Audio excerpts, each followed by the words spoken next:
Number 10. Bigfoot has been around for hundreds of years. Now, some people think this is just a new phenomenon that has been made up, but there have been Bigfoot sightings and reportings for hundreds of years. It first started in Canada as early as 1884 when the British colonists, a newspaper in Victoria, Canada, published an account of a gorilla-type creature captured in the area. Other accounts followed, according to the Canadian Encyclopedia. Sasquatch book author John Green compiled a list of 1,340 sightings through the 19th and 20th centuries. Now, the fact that this has been around for years and years makes me question people's doubts. Number 9. Face to face with the beast. Lawyer Matt Moneymaker lives in Dana Point in Southern California, and in his spare time he leads the Bigfoot Field Researchers Organization, which is a network of more than 3,000 people who claim to have seen the Sasquatch. In the woods of eastern Ohio, he claims he finally came eye to eye with it. He recounted this story, saying,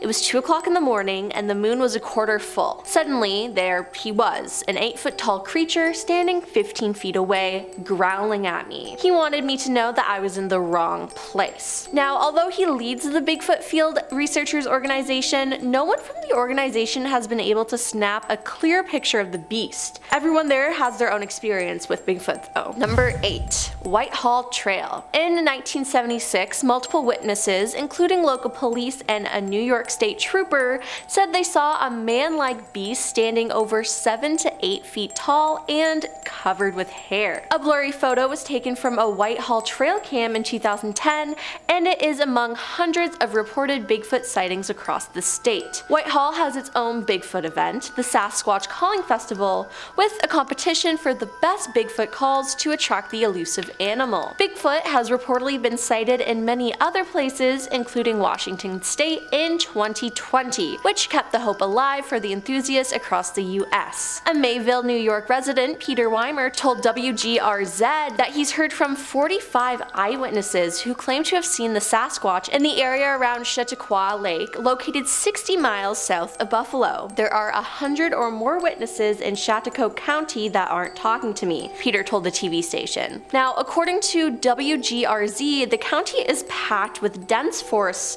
and deep gorges where a large animal could live but rarely be seen, like the black bear. Peter, who sponsors the annual Chautauqua Lake Bigfoot Expo event for believers and fans, says footprints seen in nearby Asheville, New York are further evidence that Sasquatch is out there. Number 7. Bigfoot Body. 2 men, Matt Witten and Rick Dyer, claim to have stumbled across a Bigfoot corpse in the woods northern of Georgia, and they stood by their story at a news conference in Palo Alto, during which they offered an email from an entomologist as evidence and said they have kept the body in a freezer for more than a month. "Everyone who was talked down to us is going to eat their words," said Matt, an officer on medical leave from the Clayton County Police Department. Matt and Rick, a former corrections officer, announced the discovery on YouTube and their website. Although they didn't consider themselves devoted Bigfoot trackers before then, they have since started offering weekend search expeditions in Georgia for $499. The specimen they bagged, the men say, was one of several ape-like creatures they spotted cavorting the woods. Was it real or just a cash grab? Who knows, but finding the body of Bigfoot? Wow.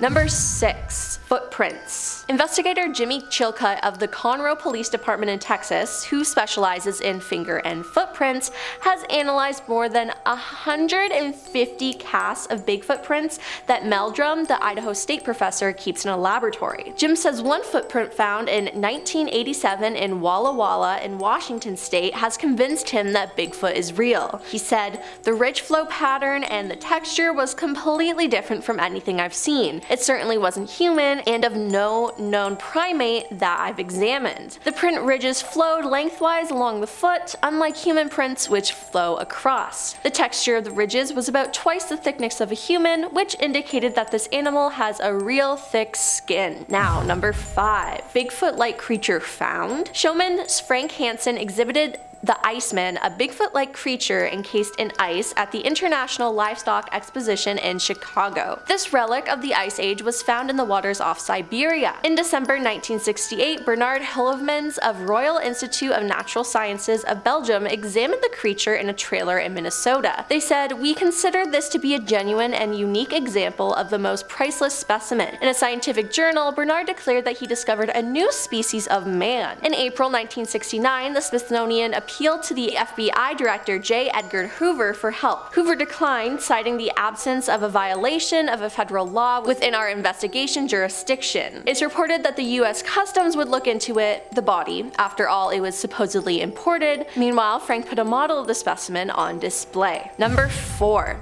Bigfoot video. The most famous Bigfoot video is a short film taken in 1967 by Roger Patterson and Bob Gilman, known as the Patterson film. Shot in Bluff Creek, the video shows what appears to be a large and hairy bipedal ape, or Bigfoot, striding through a clearing. The video's authenticity is still debated, with some thinking it was likely a hoax, with the ape-like figure just a human wearing a costume. Despite this, it is seen as one of the most compelling photographic evidence of Bigfoot. It appears to document a female Bigfoot striding along a riverbank in Northern California, and it certainly wasn't human. Number 3. Suing the government over Bigfoot. Todd Standing claims his first close encounter with Bigfoot was in 2005, and that it dramatically changed his life. The filmmaker and wilderness guide from Edmonton says he saw a 9-foot-tall bipedal creature with a very human-like face high up in the Rocky Mountains of British Columbia. He says he saw it stand up and squat down. His video of the sighting, posted on YouTube, has more than 300,000 views, and he is suing the provincial government of BC in an effort to prove the existence of Bigfoot in court. He says that provincial wildlife officials are turning a blind eye to his findings. His lawsuit calls for a judge to declare that Sasquatch exists and for a wildlife official to accompany him on a 3-month hunt for one of the creatures. He said, "I've seen Sasquatch so many times, I mean over 50 times. I filmed them 8 different times." He claims fish and wildlife officials are deliberately ignoring his findings, which do not include any actual specimens, living or dead. They won't look into the evidence, so that's why he must go to court to prove it. Number 2. A Bigfoot study. A Bigfoot study called the Sasquatch Genome Project was led by genetic scientists. It was a 5-year study and took almost $500,000 to fund. The group followed a mother and daughter Bigfoot in Kentucky, and they claim there's thousands of them in the USA. The group captured videos and photos as evidence, but they also acquired DNA. The DNA has given them a theory that this creature is a hybrid of human. The DNA was sent to UT Southwestern, New York University, and North Louisiana Crime Lab. The results came back as human, but others did not. The scientists say whether you want to accept it or not, they have found proof that Sasquatch is a human relative that arose approximately 15,000 years ago as a hybrid cross of a modern Homo sapiens with an unknown primate species. The group called for this to be recognized officially, saying the government at all levels must recognize them as indigenous people and immediately protect their human and constitutional rights against those who would see in their physical and cultural differences a license to hunt, trap, or kill them. And number 1. The FBI got involved. An Oregon man intent on proving the existence of a mythical creature known as Bigfoot, Sasquatch, the Abominable Snowman, and Yeti in 1976 managed to get the FBI to test hair and tissue samples that he believed might help his case, according to newly released records. The FBI has analyzed hair in connection with the search for Sasquatch, aka Bigfoot. An internal FBI memo noted in February 1977 said, "The man who spurred the analysis, 93-year-old Peter Brine, told CNBC that he hasn't given up hope proving that Bigfoot is real, if exceedingly rare creature." FBI agent wrote back to Peter saying, "We will examine the hairs and tissue mentioned in your letter." It was the first time that the FBI apparently tested a sample of hair to see if it was Bigfoot, according to the records, which contained photocopied images of the hairs. The FBI said the examination of the hair concluded a study of morphological characteristics such as root structure, medullary structure, and cuticle typical thickness in addition to scale casts. Also, the hairs were compared directly with hairs of known origin under a comparison microscope. At the end of all that, it was concluded as a result of these examinations that the hairs are of deer family origin. The hair sample you submitted is being returned as enclosed in this letter, it said. Was it really deer hair, or were they covering up the fact that it actually was Bigfoot? The fact that they even tested the hair is insane. Number 10. The logging company. In 1958, Jerry Crew, a logging company bulldozer operator in Humboldt County, California, discovered a set of large 16-inch human-like footprints sunk deep within the mud in the Six Rivers National Forest. Upon informing his coworkers, many claimed to have seen similar tracks on previous job sites, as well as telling of odd incidents such as an oil drum weighing 450 pounds having been moved without explanation.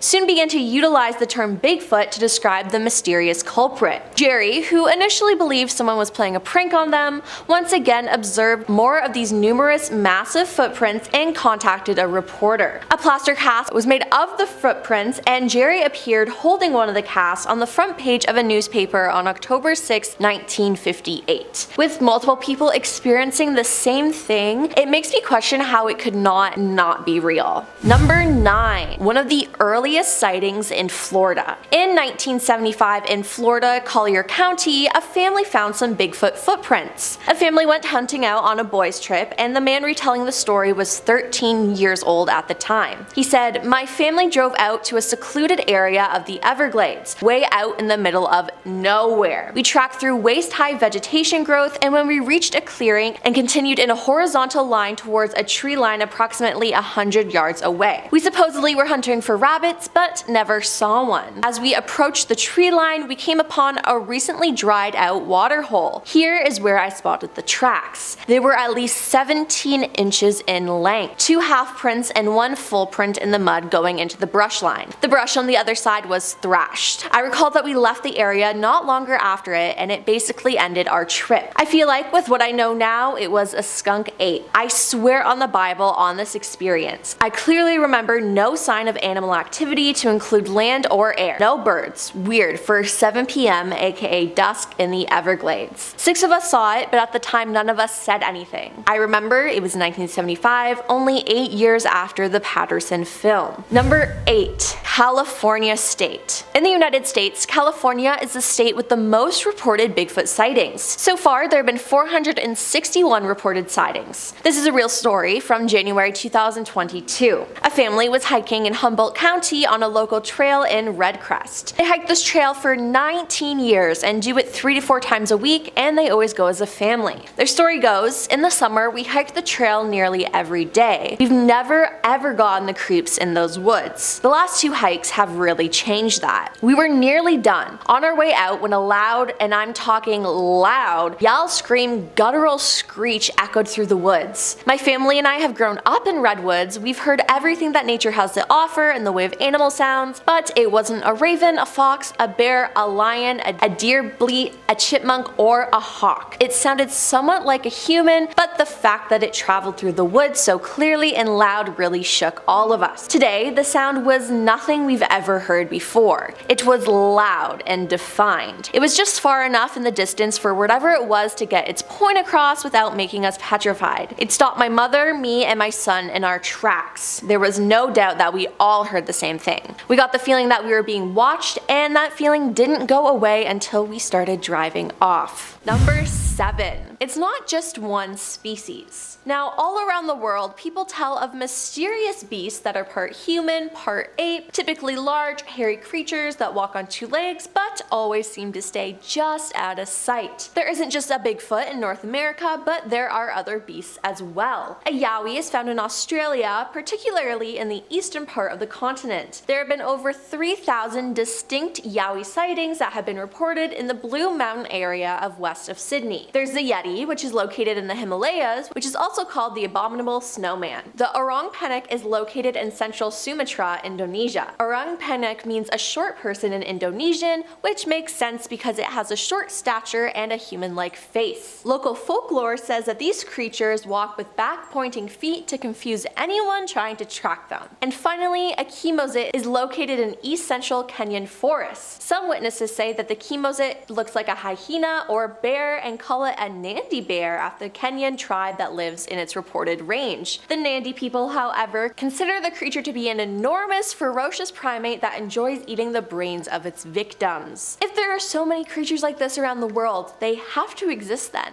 right? Number 6. The footprint. In Logan, Utah, Matthew Wentz came across a large footprint he thinks could have been made by a Sasquatch in the Bear River Range. He didn't see the creature, only found the print, but he took a photo of it. Matthew, who is 6'3", explained that a mountain lion track is not much bigger than his palm, the black bear tracks he has seen are not any bigger than his hand, so that eliminates some comments of people saying it was possibly from a bear. He said, "I wear size 12 shoe, and in comparison to that, there is no bear that would make a print that big. I've looked up bear tracks, and even the largest grizzly bear, this track is bigger. That track is in the 15 to 16 inch range, which is pretty big. If you take a shoe size, it would be bigger than a size 20. The width was 6 to 7 inches. I really believe there is some tall being out there, but I have no idea what it is. It's hard to believe they would be around here because there are so many people and more going into the mountains these days compared to 30 or 40 years ago. People used to see stuff all the time." He also said, "I have multiple friends that are older than me that have seen stuff around here. They're credible, but they don't talk about it. You know, when someone has seen something and it scares them, they don't really want to talk about it or be ridiculed." Number 5. Hitchhiking?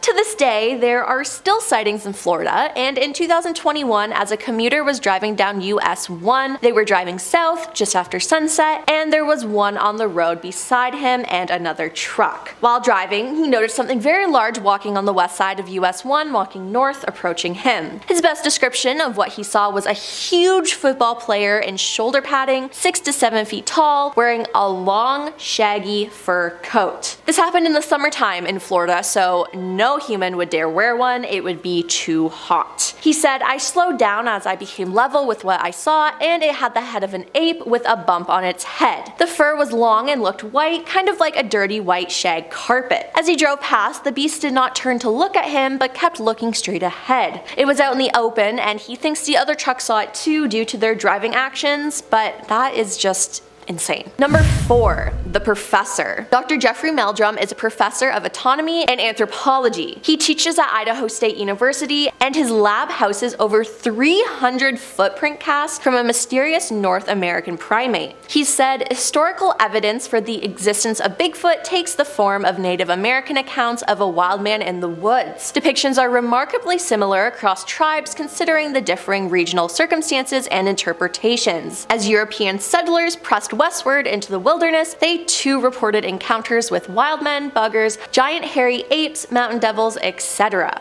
As a student of human bipedalism, our adaptations for walking on 2 feet, the best contemporary evidence are footprints that corroborate these stories of wild men. Something is leaving oversized human-like footprints. They are either hoaxed, misidentified, or the trace of a real species. The distinctive anatomy, documented consistently over the past 70 years, is compelling evidence of the latter." Number 3. Indigenous cultures. Many of the indigenous cultures across North America and continent include tales of mysterious hair-covered creatures living in forests and legends that existed long before contemporary reports of Bigfoot. On the Tule River Indian Reservation in Central California, they believe in a group of Bigfoot called the Family. They called the largest of them hairy men, and they are estimated to be between 500 and 1,000 years old. Other tribes tell stories about Sasquatch, a shape-shifting creature that protects the forest. The name Sasquatch is the anglicized version of Sasquatch, roughly translating to hairy man. Other tales from different tribes describe them as a nocturnal race, and children were warned against saying the name so the monsters would not come and carry them off in the night. In 1847, natives talked about Skookums, a race of human-eating wild men living on the peak of Mount St. Helens in southern Washington state. Also related to this area was an alleged incident in 1924 1924 in which a violent encounter between a group of gold prospectors and a group of ape men occurred. These allegations were reported in July 16, 1924. This has become a popular piece of Bigfoot lore, with the area now being referred to as Ape Canyon. Number 2. The Reddit Bigfoot Hunter. One Reddit user posted on the Ask Me Anything subreddit. They claim to have had countless interactions with Bigfoot and have done a lot of research. They list important things, being number 1. The most common misconception about Bigfoot is that there's only one of them. I and a vast majority of Bigfoot enthusiasts believe there exists self-perpetuating species of the bipedal ape residing in North America. Cousin species are likely the abominable snowman, yeti, and yowie, among others. Number 2. As recently as 300,000 years ago, there exists skeletal evidence of a species of a massive ape called Gigantopithecus blackie. Gigantopithecus. A massive ape called Gigantopithecus blackie. Many Bigfoot enthusiasts believe these are ancestors of modern big feet. Number 3. There is an average of 400 reported sightings each year. Based on these reports, big feet can be characterized as follows. Walk upright, up to 8 feet tall, covered in black, brown, red fur all over their bodies except for the face, palms, and soles, secrete a foul smell, nocturnal behavior, omnivorous diet, marked intelligence and senses of smell, vision, and hearing, extremely cautious behavior around humans. The most numerous examples of physical evidence are footprint casings. The stride length heel to heel between prints is usually 4 to 5 feet, and the depth of the prints denotes the specimen weighing 600 to 700 pounds. Number 1. The President Believed. US President Theodore Roosevelt, in his 1893 book, The Wilderness Hunter, writes a story he was told by an elderly mountain man named Bowman,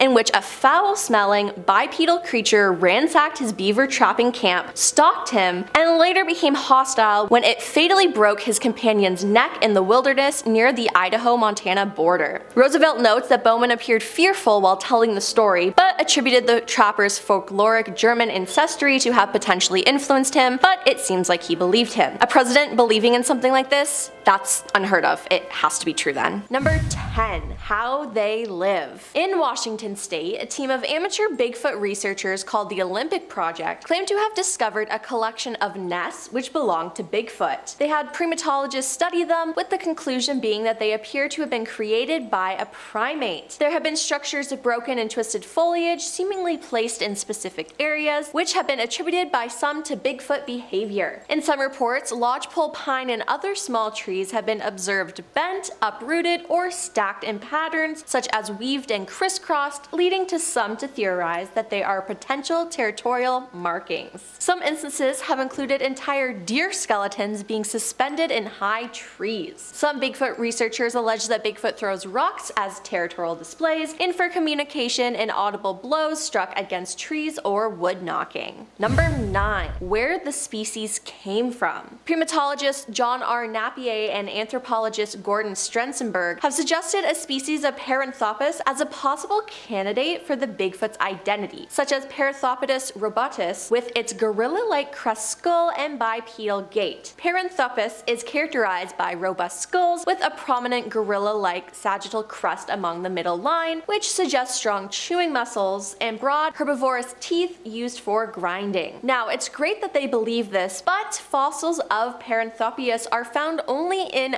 Africa, so it wouldn't really explain Bigfoot being in North America, but maybe it's something similar. Number 8. Research. Doing scientific research, Steve Moon, who has 3 MFAs and a master's in anthropology, has studied Bigfoot for the past 10 years, and he claims to have had at least 12 sightings. If you want credibility to build these theories, if you want to test, you want to actually discover things, then you've got to follow that method, he said. His ultimate goal is to prove Bigfoot's existence so the species may be appreciated and preserved. We all know that he exists, but now we need to find a way for science to accept the data, he said. While on a trail in the forest, Steve mimicked a Bigfoot's howl and he could hear a response. It was recorded and the recorder picked up a faint animal-like sound after his howl. Though it is almost inaudible, there is something there. Steve said, "I may have gotten a response. It's 2 seconds after my call ends. It's descending, followed by a percussive ascending note. If I were going to interpret this possible response, it sounds like a Sasquatch was offended by my call." Number Number 7. Vocalizations. Alleged vocalizations such as howls, screams, moans, grunts, whistles, and even a form of supposed language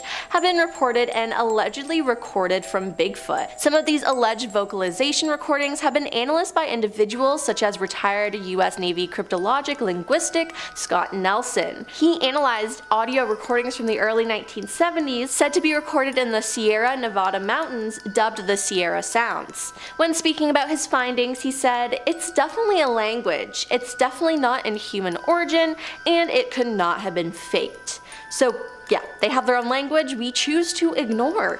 6. The theory. There have been many studies surrounding Bigfoot, and one study was conducted by John Napier and published in his book Bigfoot, the Yeti, and Sasquatch in Myth and Reality in 1973. John wrote that if a conclusion is to be reached based on scant extant hard evidence, science must declare Bigfoot does not exist. However, he found it difficult to entirely reject thousands of alleged tracks scattered over 125,000 square miles, or to dismiss all the many hundreds of eyewitnesses' accounts. John concluded, "I'm convinced that Sasquatch exists, but whether it is all it's cracked up to be is another matter altogether. There must be something in the Northwest America that needs explaining, and that something leaves man-like footprints." Number 5. Recently spotted in Pennsylvania. The Bigfoot Field Organization, aka BFRO, has their own website filled with hundreds of stories of people spotting Bigfoot. On the website, a story was posted by a user saying, "On October 5th, 2022, while my boyfriend and I were biking on the Ghost Town trails near Embensburg, Pennsylvania, we saw a Bigfoot coming about 150 yards in front of us. He was walking along the trail towards us. We couldn't see his face, but when he saw us, he turned around quickly and walked into the woods. As we went by, we looked into the woods and didn't see anything. It was really shocking as there were no sounds or smells. As he was walking, you could see how big his stride was, and there was a huge space between his legs. We thought this was a once-in-a-lifetime thing and thought it was so cool. Yes, Bigfoot does exist." And just in case you think the BFRO just took a submitted report, the site reported that it did a follow-up and spoke with the witnesses. It even names them on the site, and they found their testimony to be credible. The investigator who put it all together, Matthew Moneymaker, who was mentioned in part 1 of the series. If you haven't seen part 1 and part 2, check them out. Number 4. 3 photos of Bigfoot. A keen hunter once claimed to encounter Bigfoot and unveiled shocking photo proof to the world after setting up cameras outside his house. Craig Salk really loved hunting with his wife, and to increase the odds of their hunting success, Craig set up a number of trail cameras on his land. In 2012, one of his cameras snapped a mysterious figure that didn't appear to be animal or human. Luckily, Craig was a big fan of the show Finding Bigfoot on Animal Planet, and he knew exactly what he had to do. He reached out to the TV channel and showed the producers the image captured on his cameras. Animal Planet was massively impressed by the fact that Craig had managed to get 3 snaps of the mysterious creature and filmed an episode with him. After the episode aired, Craig was suddenly a star, and he was flooded with phone calls and visits from Americans who wanted to share their own bizarre paranormal experiences. Craig and his wife soon opened their land to the world to let anyone come out and examine the spot where Bigfoot was seen, take a look at the pictures, and judge for themselves. Number 3. First sighting ever. David Thompson was a surveyor and trader who worked for the Hudson's Bay Company and the Northwest Company. He was considered one of North America's great pathfinders and surveyors as he traveled through Western North America between 1785 and 1812. Once he saw Bigfoot and wrote in his journal of his finding while in Alberta, Canada. He wrote, "January 7th, 1811. Continuing on our journey in the afternoon, we came on the track of a large animal. The snow about 6 inches deep on the ice. I measured it, 4 large toes, each 4 inches in length, to each a short claw. The ball of the foot sunk 3 inches lower than the toes. The hinder part of the foot didn't mark well, the length 14 inches by 8 inches in breadth, walking from north to south, and having passed about 6 hours. As the snow was about 6 inches in depth, the track was well defined, and we could see it for a full 100 yards from us. This animal was proceeding north to south. We did not attempt to follow it, we had no time for it, and the hunters, eager as they are to follow and shoot every animal, made no attempt to follow this beast, for what could the balls of our fowling guns do against such an animal? Number 2. The Battle of Ape Canyon. The most successful launching pad for the public's obsession with Bigfoot is a battle that supposedly took place in a narrow gorge on the east flank of Mount St. Helens. The gorge is now called Ape Canyon. That's where, in the summer of 1924, a group of gold prospectors stumbled out of the woods shaking and glassy-eyed to tell of a 7-foot-tall ape-like animals attacking them with boulders. Fred Beck and 4 others described coming upon gorilla men near where they had built a small cabin. They saw 4 of the giant animals moving through the forest with erect, human-like strides. They were covered with long black hair, their ears were about 4 inches long and stuck straight up. They had 4 toes, short and stubby. The witnesses estimated each animal weighed around 400 pounds. Taken aback at the sight of the huge beasts, Fred fired his rifle at one of the creatures and struck 3 times, resulting in the wounded animal toppling off a cliff. This would be a mistake though, as that night the men were awakened when huge stones began hitting against their cabin. Then they heard and felt giant bodies slamming against the walls and door. The ape men were seeking revenge and eventually tore a hole in the roof, allowing them to target Fred. Many of the rocks fell through the hole in the roof, and 2 of the rocks struck Fred, one of them rendering him unconscious for nearly 2